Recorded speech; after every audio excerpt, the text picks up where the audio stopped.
ఎక్కడున్నారు? తెలంగాణ ఉద్యమం నడిచిన పవన్ కళ్యాణ్ గారు ఏ సినిమాలో నటిస్తూ ఉన్నాడు? ఎక్కడున్నాడు అసలు పవన్ కళ్యాణ్ గారు తెలంగాణ ఉద్యమం నడిచినప్పుడు? వారు తెలంగాణ గురించి మాట్లాడడం ఏంటి? స్టార్ డమ్ ఉందని ఇష్టం వచ్చినట్టు మాట్లాడితే మంచిది కాదు.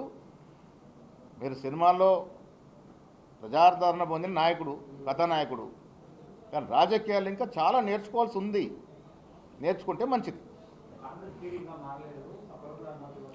కాంగ్రెస్ పార్టీ గురించి మాట్లాడే అర్హత పవన్ కళ్యాణ్కి లేదు. నువ్వు చాలా చిన్నవాడు. కాంగ్రెస్ పార్టీ గురించి మాట్లాడాలి అంటే కాంగ్రెస్ పార్టీ చరిత్ర చదువుకోవాలి. నేను మళ్ళీ చెప్తా ఉన్నా, గాంధీ మహాత్మ నుంచి రాహుల్ గాంధీ వరకు ఈ గొప్ప కాంగ్రెస్ నాయకులు చేసినటువంటి త్యాగాల గురించి మీరు ఒక్కసారి చదువుకుంటే అప్పుడు కాంగ్రెస్ పార్టీ గురించి ఏం మాట్లాడాలో మీకు అర్థమవుతుంది.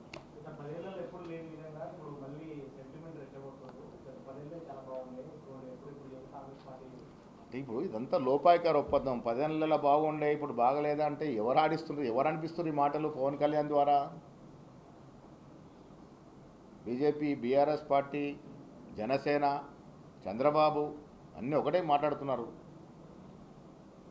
రాష్ట్రంలో 10 ఏళ్లలో ఆర్థిక విధ్వంసం జరిగింది.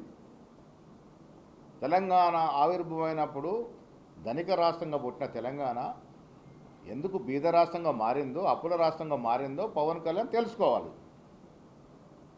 ఈ 30 నెలలుగా రేవంత్ రెడ్డి నేతృత్వంలో కాంగ్రెస్ పార్టీ ఇస్తున్నటువంటి సంక్షేమము, అభివృద్ధి మీ రాష్ట్రం, ఆంధ్ర రాష్ట్రం కూడా అనుసరించాలని చూస్తూ ఉంది. అంత గొప్పటి సంక్షేమం తెలంగాణ రాష్ట్రంలో కాంగ్రెస్ పార్టీ ఇస్తూ ఉంది.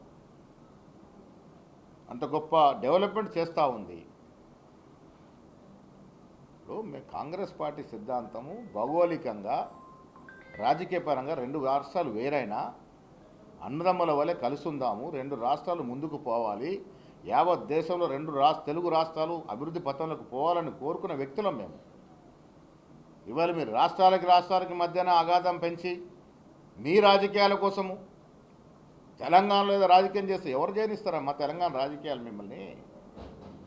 తెలంగాణ రాష్ట్రంలో కాంగ్రెస్ పార్టీకి తప్ప ఏ పార్టీకి మొలకెత్తే ప్రశ్న లేదుడా. ఏదో మీరు ఆశపడతా ఉన్నారమ్మా తెలంగాణలో ఏదో వస్తుంది, ఏది రాదు. తెలంగాణ ప్రజలు విఘ్నులు. కాంగ్రెస్ పార్టీ ఇచ్చింది తెలంగాణ. వీళ్ళు అభివృద్ధి ఇస్తూ ఉంది, సంక్షేమిస్తూ ఉంది. ఏ ఇతర పార్టీకి ఇక్కడ అవకాశమే లేదు. ఏదైనా కళ్ళుగా అంటే అవి కళ్ళుగానే మిగిలిపోతాయి. అది గ్రహించుకొని ముందుకు పోతే మంచిది.